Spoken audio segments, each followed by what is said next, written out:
The Bronx man who was beaten by a group of vigilantes in Times Square after being falsely accused of being a shoplifter while Sean Hannity live broadcast it to the world is now suing the organization. So that's the update and that's the good news. It was an incredibly surreal event. And if you didn't see it happening either live or on our previous coverage, here is just a small snippet of what happened.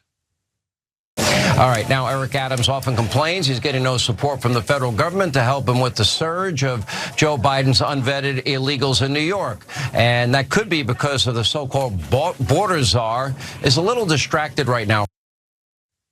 That is Sean Hannity, a man who makes $25 million a year, monologuing about how the Democrats don't care about migrants as a group of vigilantes take a guy off the street and start beating him.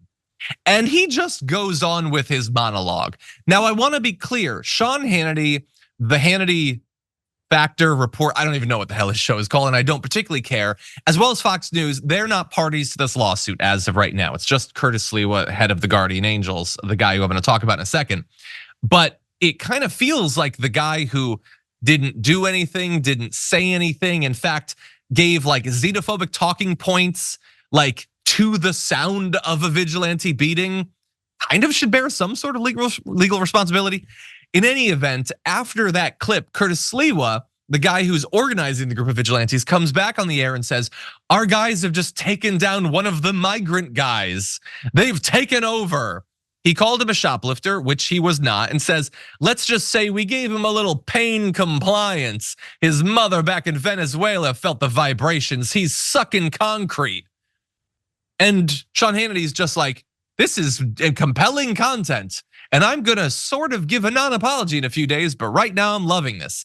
In any event, fast forward to now, Marco Piña, 22-year-old who emigrated to the US from Mexico 20 years ago when he was a toddler, is now launching a lawsuit saying, I work to support my child and I've never broken the law. Now I will tell my story to the DA and will seek justice.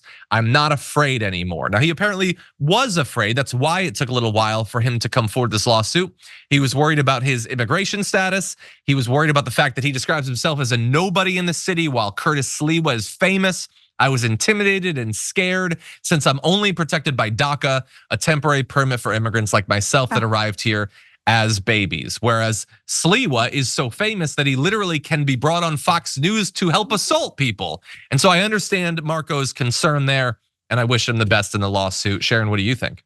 He'll continue to be targeted too. That's the sad part. I hope DA Bragg takes time out from prosecuting Trump to deal with this matter, because what we saw was a victim on camera and a mob attacked. And just because they color coordinated their outfits doesn't mean that they weren't engaged in criminality. And I wish Fox News was being sued for this one, because they created the storyline, they fostered it, they induced this assault, they put a spotlight on it and rather enjoyed it.